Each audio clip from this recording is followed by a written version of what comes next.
Season 2 of Shangri-La Frontier wasn't just an upgrade, it was a total evolution. From crystal scorpion ambushes and legendary cursed duels to robot wars and deep-sea ghost ships, this season packed in more action, strategy, and mind-bending twists than anyone expected. Whether you're catching up before Season 3 or need a full memory refresh, this is the complete breakdown of Shangri-La Frontier Season 2. Every boss, every twist, and every epic moment along the way.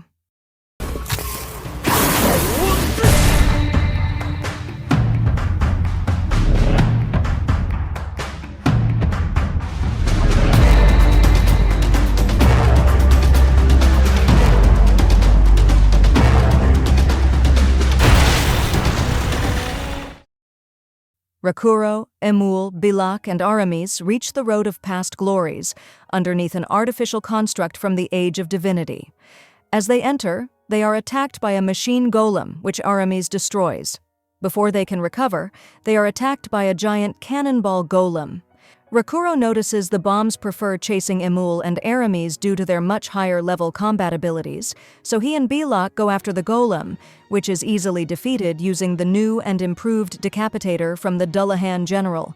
From its body, Rakuro loots a blast soil idol, a tiny golem that will explode like a grenade if hit hard enough.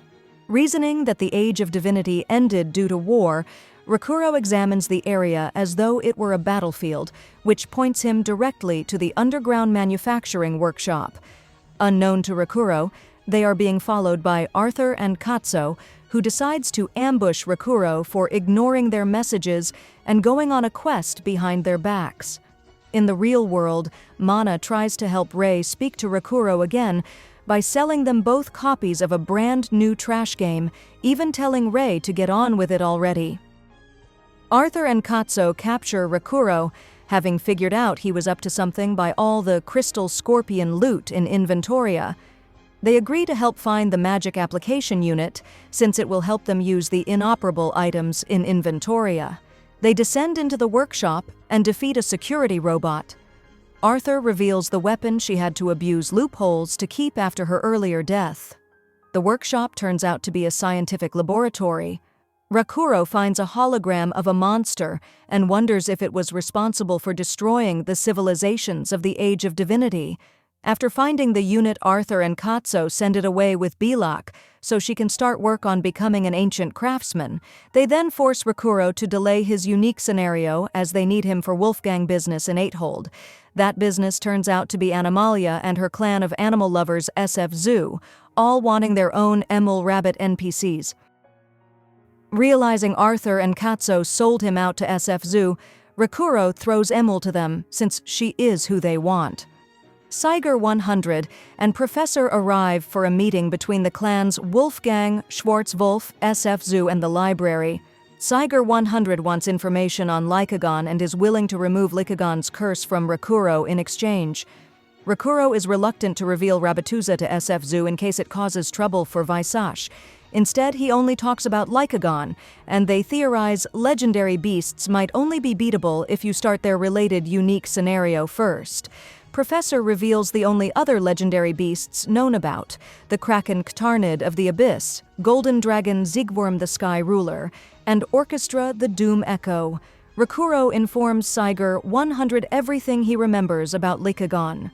Animalia demands to know how SF Zoo can get full access to Rabbituza. Rakuro is astounded. Access to Rabbituza is common via the quest tour de Rabbituza. But after the quest ends, players are never allowed back in, so SF Zoo only wants to know how to be allowed in whenever they want. Emul replies that permanent access could only be granted by her eldest brother, Eadward, King of Rabbituza. Arthur requests to form an alliance between their 4 clans. The clans agree to the alliance. Katsuo believes Rakuro made a mistake giving away information on Lycagon. Arthur is wary of SF Zoo having access to Rabbituza, which could be disastrous. Rakuro returns to Crystal Nest Cliffs, still determined to loot a scorpion stinger. Unfortunately, his trick of teleporting into Inventoria fails. The scorpions kill him, and he realizes the game admins have discovered his trick. He soon discovers a new way to potentially beat them, but must level up first to unlock the jumping ability, Skywalker. Belok discovers the magic application unit is actually a helmet, which allows her to understand how legacy weapons were forged. Having grown bored of twin blades, Rakuro asks her for something different. Rakuro sells a doll dropped by the cannonball golem to Peets and is astounded to learn it is modeled on Denier's sword, a valuable collector's piece. With the money, Rakuro buys Emul a new spellbook they test fighting another Dullahan general. The next time he enters crystal nests, he entices a dozen scorpions to chase him. Using Skywalker, he jumps to safety, but the scorpions cannot stop in time and fall off the cliff of their deaths. Despite the scorpions' deaths, Rakuro is confused why his status remains as in combat. He is suddenly attacked by an immense gold crystal scorpion, a rare subspecies known as a Goldie. Despite possessing weaker armor, Goldie is larger, faster, and smarter. Rakuro narrowly avoids being sprayed by poison by entering Inventoria. This gives Rakuro an idea, so he equips his Empire B blades, which emit corrosive acid to damage Goldie between its armor plates. Goldie heals itself by absorbing energy from the moon. Rakuro remembers that the moon was also important to the scenario of Weathermon and Setsuna. Rakuro stops Goldie, healing by attacking before it can absorb the moonlight, blinds its eyes, and successfully cuts off its stinger, which he sends into Inventoria as a trophy. Their battle lures in more scorpions that attack Goldie. With his blast soil idol, Rakuro severs the claw. Now defenseless, Rakuro pierces Goldie's skull, defeating it, and instantly jumps 20 levels from 79 to 99. Rakuro decides Shangri-La Frontier is the greatest game he has ever played. Belok, now promoted to Ancient Craftsman, is astounded when Rakuro gives her the Goldie Claws, Stinger, and Crystal Heart to make weapons. She reveals she has repaired the ether reactor, so he rushes into Inventoria to try the legacy armor. Unfortunately, he realizes all his work has been for nothing since even with the reactor, he still cannot equip armor due to Lycagon's curse. Realizing Arthur and Katsuo wouldn't have this issue, Rakuro decides to keep the reactor to ensure they can't try any of the armor before he does. He logs out for a while and, after arguing with his sister Rumi, decides to just play another game. Nephilim Hollow, where players pilot giant robots in duels. Piloting his robot Kingfisher, Rakuro is challenged by Super Ballman in his robot Bound Dog. Despite having to relearn how to pilot Kingfisher, Rakuro wins the duel. Rakuro is then challenged by his old nemesis Rust, Nephilim Hollow's longtime reigning champion. Rust challenges him to a duel with her robot Crimson Twinewing. Rust destroys Rakuro's Kingfisher, but is unsatisfied since Rakuro is both out of practice and has not updated Kingfisher with new parts either. Rakuro promises to update Kingfisher for another rematch. Ballman points out Rust hasn't updated Twinewing since their last match either, since she stubbornly keeps the same robot until someone beats her. Ballman reveals the secret of Rust's strength is her subordinate Mordo, who can analyze her opponent's movements in real time. Rakuro decides to capture a new wild robot added to the game a few weeks ago, since not many people have fought with them yet. Rakuro confronts Rust with new robot Fiddler Crab. Rust and Mordo are confused why Crab is heavily armored, slow, and has a crab claw as its primary weapon when Twinewing is built for speed and long-range attacks. Rakuro activates an invisibility mode, confusing Rust. She sets off a massive explosion only to lose sight of him in the smoke. Rakuro suddenly appears behind her and with his crab claw severs her right arm. Mordo determines Rakuro switched his rocket legs for anti-gravity legs, so there wouldn't be any flames for Rust to follow. Rust challenges Rakuro to close combat and cuts off his crab claw, but Rakuro charges into her with the circular saw blades hidden on his back, destroying Twinewing. Rust demands another duel to settle their record of win, loss, draw, but Rakuro admits he will be returning to Shangri-La to work on his armors. Rust cannot believe Shangri-La has robot armors, so she offers to trade information on the armors in exchange for the secret of the unique scenario for Ctarnidd of the Abyss. Rust reveals in Shangri-La's 15th city Fictitia, it is possible to start the quest, Find the Abyss Disciples, which involves a ghost ship and a sea monster. Rakuro is grateful for the information and offers to duel Rust again once she has built a new robot. Meanwhile, Emul meets her other brother, Sikru, who claims a human player has been acknowledged as worthy by Sigworm, the Sky Ruler, the young woman Akitsuakane.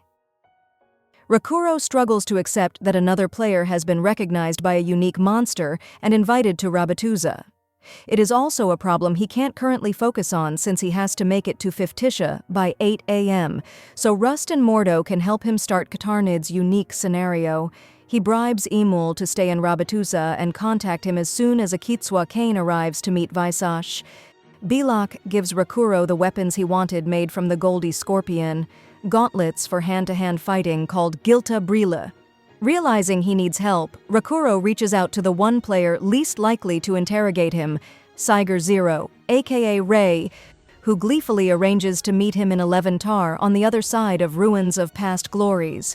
Rakuro must defeat the Past Glories area boss to get there in time, the giant boss made of scrap machinery from the Age of Divinity, Overdress Golem.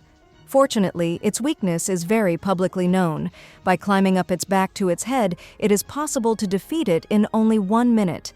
Equipping Gilta Brila, Rakuro decides to set a new speed record by defeating Overdress in less than 60 seconds. Animalia meets Arthur secretly. Rakuro defeats Overdress in 59 seconds. Rakuro asks Saiger Zero for help passing through Lightless Barrens. Rei explains, Lightless Barrens is a battlefield from the Age of Divinity. Rakuro ponders Setsuna's words on Bahamut and wonders if finding the truth behind the world relies on defeating all 7 unique monsters. Concerning Lycagon's curse, they discuss Aristella, a Saintess NPC who can remove curses. Rei asks Rakuro to call her Rei instead of Saiger Zero. Rakuro agrees but doesn't realize Saiger Rei is Rei Saiga, he goes to school with. Rei shows him a shortcut to the area boss. Eventually, Rakuro realizes they are lost and Rei is too embarrassed to admit she forgot the route. Animalia and SF Zoo suddenly appear, revealing that in exchange for money, Arthur told them how to trigger Lycagon's unique scenario and receive the invitation to Rabituza. Rakuro questions why they are in the Barrens when Lycagon appears near Secondil. Animalia reminds him SF Zoo are animal experts, and they predicted Lycagon's movements. Rakuro is astounded when Lycagon suddenly appears from the sky. Animalia is able to use a unique spell to immobilize Lycagon for 60 seconds. According to Arthur, they only need to hit her 100 times for the unique scenario. Rakuro is confused since Emul told him embodying the soul of the Vorpal rabbit unlocked the unique scenario. The moon suddenly disappears, and Rakuro realizes why Lycagon is known as the Night Slayer. She can use the darkness itself as a weapon. The darkness takes shape as a second Lycagon that can teleport between shadows. Shadow Lycagon kills Animalia and SF Zoo, freeing Lycagon.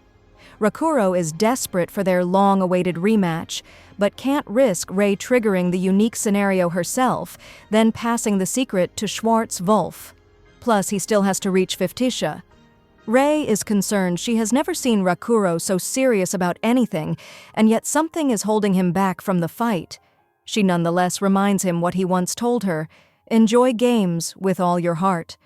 Rakuro realizes she is right and can't believe he almost let interclan politics make him consider dying on purpose.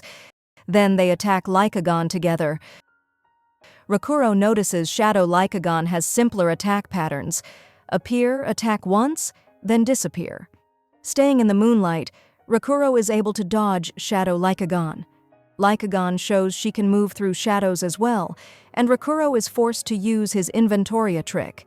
Rakuro realizes Lycagon can understand speech, meaning she has been listening to everything they say and learning their strategies. Rei reveals she has an ultimate attack, but to use it she must hit Lycagon 10 times. Rakuro equips Gilta Bril to keep the Lycagons focused on him.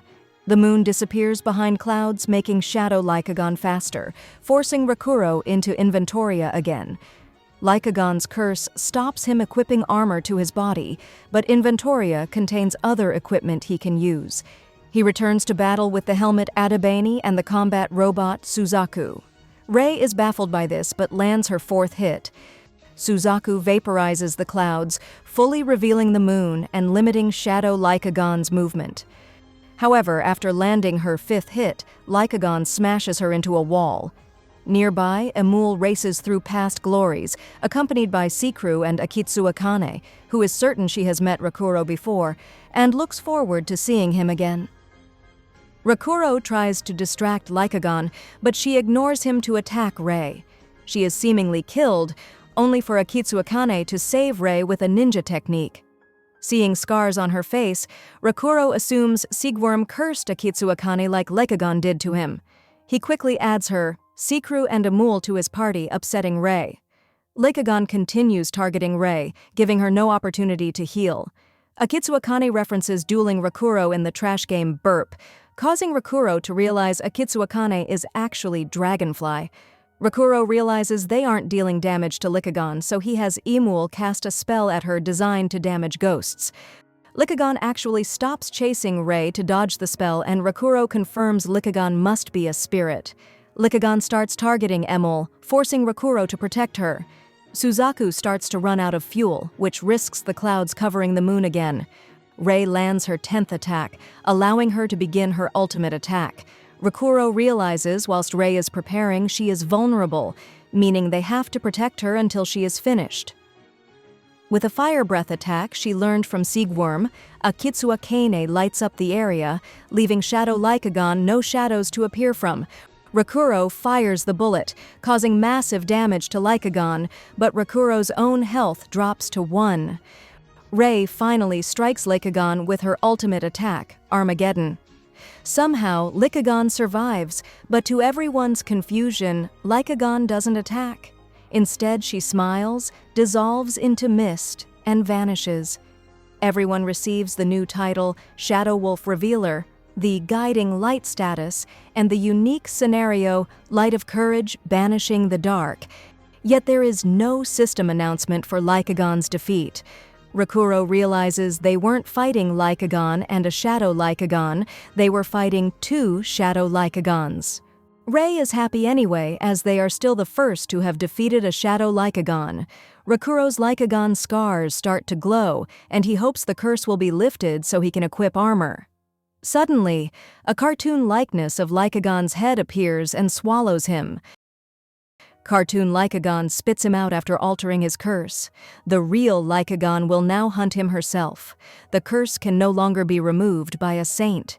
He can now equip armor, but the armor will slowly degrade, much to his annoyance. Everyone accepts the Light of Courage scenario. Rakuro remembers he is supposed to be traveling to Fiftisha and quickly defeats Lightless Baron's area boss, the Usurper Dragon. In Fiftisha, Rakuro encounters Arcanuum the Awakening Sage, who offers all players over level 99 the Arcanum, a skill buff that improves some stats but decreases others based on combat style. Rakuro is granted the Arcanum of the Fool. His skills in combat will recharge twice as fast, so he can use them more often, but in exchange healing potions become less effective. Rei is surprised Rakuro actually has level 99 Extend, which is only granted to players who defeated a monster of at least level 100. Elsewhere, Ctarnidd waits patiently at the bottom of the ocean. In the past, 3 days after Weatherman's defeat, Katso levels up by killing the life-styled lake serpent repeatedly. It is revealed Katso is a professional gamer who started playing Shangri-La as practice for the new game Galaxia Heroes. He encounters a Distrobster and remembers Rakuro once defeated a Distrobster with Emul's help, so he decides to defeat it solo and surpass Rakuro. At the same time, Arthur is dealing with her own penalties following the Weatherman battle. She visits Schwartz-Wolf and steals multiple weapons by lying to the boy on the desk. It is revealed Arthur started playing Shangri-La specifically to help Setsuna and Weatherman and almost quit playing after Weatherman's defeat. In the present at Utopia Games, Sakai is forced to tell Tsukuyo and Ritsu that Shadow Lycagon was defeated by the same player who defeated Weatherman. Tsukuyo does not mind, since it doesn't affect Shangri-La's larger story, though Ritsu is angry to find Tsukuyo had actually made Lycagon even smarter just before the fight without telling her. This leads to a melee between Tsukuyo and Ritsu in which Sakai barely survives. Katsuo has an important championship approaching at the global game competition, but loses 2 teammates, so he asks Rakuro and Arthur for assistance. Rei decides not to tell her sister about beating Shadow Lycagon. Rakuro finds he can wear armor for 3 minutes before it disintegrates and finds Rust and Mold in a bar fighting with thug NPCs. Rust reveals that last time she won a bar fight, she met NPC pirate Captain Studi, who offered her the Ctarnidd quest. Having recreated the bar fight, Studi appears again but turns out to be an obnoxious young brat. Fortunately, as an NPC, he is terrified by Rakuro's scars and invites him to the quest straight away to defeat the ghost ship, Crying Innsman, that murdered his father by sacrificing him to the Master of the Abyss. They aboard Stude's pirate ship called the Scarlet Whale. NPC delivery men suddenly drop off barrels for Rakuro containing vital supplies. After opening them up, Rakuro finds Rei, Akitsuakane, and Sikru. Akitsuakane reveals they are still in Rakuro's party, so when he accepted Studi's invitation, they all received the invitation, were kidnapped by the NPC pirates, and brought to the ship. Rei is relieved. Rust doesn't seem to be romantically interested in Rakuro. Storm clouds appear from nowhere, and the Crying Innsman is summoned from the ocean floor by a bolt of lightning. The Innsman attempts to ram them from the side to sink them, but Studa steers them into a head-on collision, damaging the front of the ship. While the others battle the fishmen, Rakuro boards the Innsman with Rust and Mold to confront the captain, the freed shark zombie.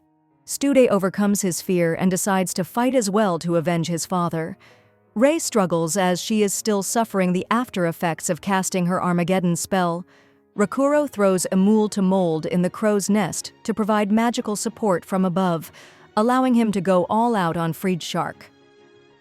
Freed Shark heads right for Studa, causing Rakuro to realize the quest isn't to kill the boss, but an escort mission to keep Studa alive. Rei saves Studa, having overcome her level drop by equipping different armor. Akitsuakane jumps onto the Innsman and the game unexpectedly lags. Ctarnidd suddenly drags the Innsman to the bottom of the ocean, starting the unique scenario, the abyss lies above in a world turning upside down. Rakuro awakens alone in a cave containing the abyssal city Ruluiath, where Fridshark and the fishmen have all turned into normal fish. A wounded sharkman realizes people have arrived. Rakuro suspects the lag occurred from the quest starting when Stude and all the players were on the Innsman. A timer appears and begins counting down from 168 hours, 7 days exactly, to defeat Ctarnidd. Rakuro spots the Sharkman and helps him escape to a safe zone to set up a respawn point. Mermaids attack and Rakuro is injured. He attempts to heal but forgets that the Fool's Arcanum negates some healing items. Araba scares the mermaids away and explains Ctarnidd is the master of inversion, and Ruluiath is a city that exists upside down. Araba notes Ctarnidd doesn't kill people, but kidnaps them to watch their struggles for its own amusement. Rakuro notices towers containing a ceiling general that nullifies abilities. Araba mentions only one person has escaped, his grandfather, who stabbed Ctarnidd's left eye. Rakuro shouts as loudly as he can, attracting Emul and Stude, who are being chased by a dragonfish. They manage to escape with help from Sikru and Rust, while Rakuro fights the dragonfish. Rakuro kills the dragonfish and is irritated when Ctarnidd's inversion repairs the damaged buildings. At Rust's insistence, Rakuro shows her a robot named Suzaku, though its power is still depleted. With only 164 hours remaining, Rakuro quickly schedules everybody's available time. While he is gone, he leaves Araba in charge of protecting Emul, Seikru, and Stude. Meanwhile, an American gamer arrives in Japan for the global game competition and issues a challenge to Katsuo. Rakuro meets Katsuo and Arthur in person for the first time. Kei Womi and Toa Amane, respectively a celebrity gamer and a supermodel. Deciding to make an impression, Rakuro meets them wearing a limited edition mask from another famous trash game. Katsuo introduces his other teammate, Megumi. Katsuo explains their opponents will be Star Rain, the American champions whose leader, Sylvia Goldberg, hasn't lost a single fight. Megumi doubts Rakuro or Arthur will be of use against Sylvia, but Katsuo reveals they are actually his secret weapon. The competition is to be held in the unreleased Galaxia Heroes, which uses the same game engine as Shangri-La Frontier, giving himself, Rakuro, and Arthur a huge skill advantage over Star Rain. They take time to practice in Galaxia Heroes, where the avatars are all comic book characters. Megumi challenges Rakuro to determine his skill level. Rakuro picks the hero Ranzo, who dual-wields katanas and increases his strength by rescuing NPCs. Megumi picks the villainous Yggdria, who can control plants and increases her power by victimizing NPCs, intending to show Katsuo she is superior to amateurs like Rakuro and Arthur. Rakuro continues rescuing NPCs to fill his hero bar, revealing victory can also be obtained by exchanging a full hero or villain bar for a chaos cube. Rakuro encounters Megumi, who sacrifices her villain bar to destroy the ground under his feet, but Rakuro predicts the attack and sacrifices his hero bar for an attack that drops Megumi's health by 50%. She attempts to flee to recharge her villain bar, but Rakuro follows and cuts her head off. Megumi realizes Rakuro fights like Sylvia. Katsuo ponders changing his own tactics to beat Sylvia. Rakuro and Arthur childishly assume Megumi has a crush on Katsuo. Katsuo asks for a duel, but insists Rakuro use the character Medius, a hero that moves at super speeds but isn't very strong. Katsuo chooses Armed Lava, another hero who can produce flaming projectiles. Despite being at a disadvantage, Rakuro wins the duel with superior agility. Katsuo is disappointed Armed Lava can't defeat Medius, revealing that at a previous GGC match, he used Armed Lava whilst Sylvia used Medius. Katsuo shows the recording of his loss to Sylvia at a previous GGC. Rakuro agrees she fights the same way he does, only with greater reaction times. As Katsuo insists on dueling Sylvia, Rakuro decides to focus on defeating her teammates. He goes shopping for energy drinks and encounters a foreign girl in a mask. The girl returns to her hotel, where she is revealed to be Sylvia. Having grown bored of practicing Galaxia Heroes, she impulsively decides to try Shangri-La Frontier for the first time. In his room, Rakuro is likewise bored and logs into Shangri-La, where it is nighttime, and all the fishmen have reverted back into normal fish. Araba warns him a king roams the city at night.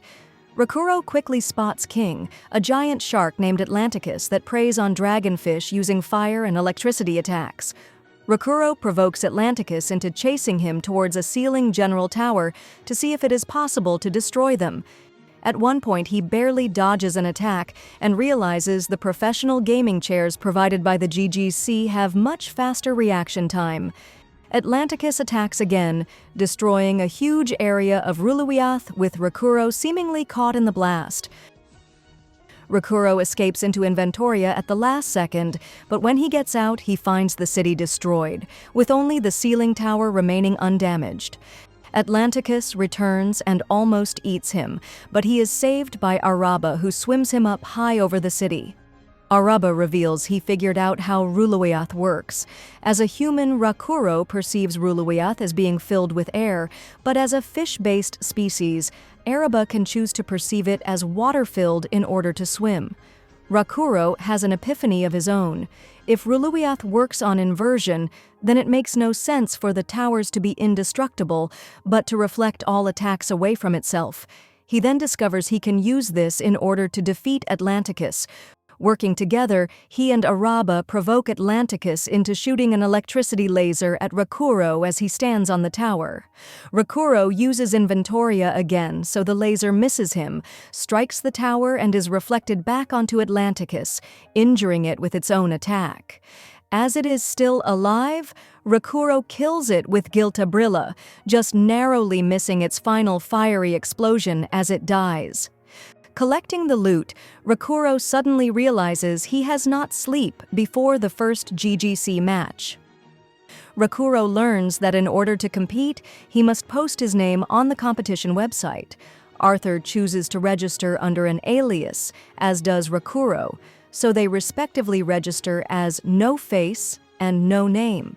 Katsuo receives news from his manager that one of his sponsors has demanded he take part in the Warhounds Championship on the same day. With the match schedules, Katsuo will miss the GGC match by 2 hours. Rakuro decides they will simply make it so that Katsuo goes last for the GGC matches, ensuring that their own matches last as long as possible. All Katsuo then has to do is win the Warhounds match within 3 hours, and he should be able to make it to his GGC match as well. Unfortunately, when Sylvia's team posts their names, it turns out Sylvia is going third, not fourth. The competition begins, and the audience are baffled as Rakuro cosplays as Jack, a pumpkin-headed mercenary, and Arthur as Nameless, a female knight. Sylvia immediately notices Katsuo's absence, but Arthur explains that he's in the bathroom and will arrive for their match later. Meanwhile, a counter shows that Rakuro only has 95 hours remaining to defeat Ctarnidd.